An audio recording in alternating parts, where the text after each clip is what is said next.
ఈ రాష్ట్ర ప్రభుత్వం కల్తీ మద్యాన్ని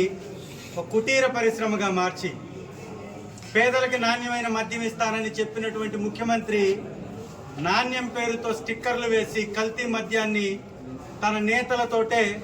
ఈ రాష్ట్ర వ్యాప్తంగా వ్యాపారం చేయిస్తూ అక్రమంగా దొరికిపోయి ఏకంగా ఎమ్మెల్యే పోటీ చేసినటువంటి నాయకులు,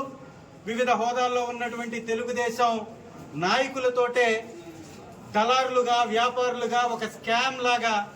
రాష్ట్ర వ్యాప్తంగా ఈ నకిలీ మద్యాన్ని పారిస్తూ అడ్డగోలుగా చేతిలో ఉన్న పచ్చపత్రికలతోటి విషం చిమ్ముతూ వైఎస్ఆర్ కాంగ్రెస్ పార్టీ మీదే మళ్లీ కేసులు మోపుతున్నటువంటి విధానాన్ని, కుటుంబాలని చిన్నాభిన్నాన్ని చేస్తూ పేదల పొట్టగొడుతూ జేబుల్ని ఖాళీ చేస్తున్న లూటీ ప్రభుత్వానికి వ్యతిరేకంగా 13వ తారీఖు ఎర్రగొండపాలెం నియోజకవర్గంలో పెద్ద ఎత్తున ఎక్సైజ్ శాఖకి వెళ్లి వినతి పత్రం ఇచ్చేటటువంటి కార్యక్రమం జయప్రదం చేయవలసిందిగా పెద్ద ఎత్తున బాధిత కుటుంబాల నుంచి మహిళలు, వైఎస్ఆర్ కాంగ్రెస్ పార్టీలో వివిధ హోదాల్లో ఉన్నటువంటి మహిళా నేతలు, సర్పంచులుగా, ఎంపీటీసీలుగా, అలాగే ఈ కల్తీ మద్యం బారిన పడి నాశనమైనటువంటి కుటుంబాల నుంచి పెద్ద ఎత్తున మహిళా మూర్తులు బయటకు వచ్చి ప్రభుత్వానికి వ్యతిరేకంగా వారి గళాన్ని వినిపించాలని, వారికి మద్దతుగా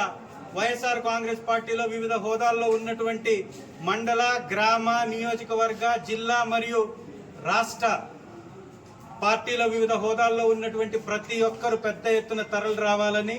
13వ తారీఖు కార్యక్రమాన్ని విజయవంతం చేయాలని మీ అందరికీ ఆహ్వానం పలుకుతున్నాం. 13వ తారీఖు ఉదయం 10 నుంచి 11 గంటల సమయంలో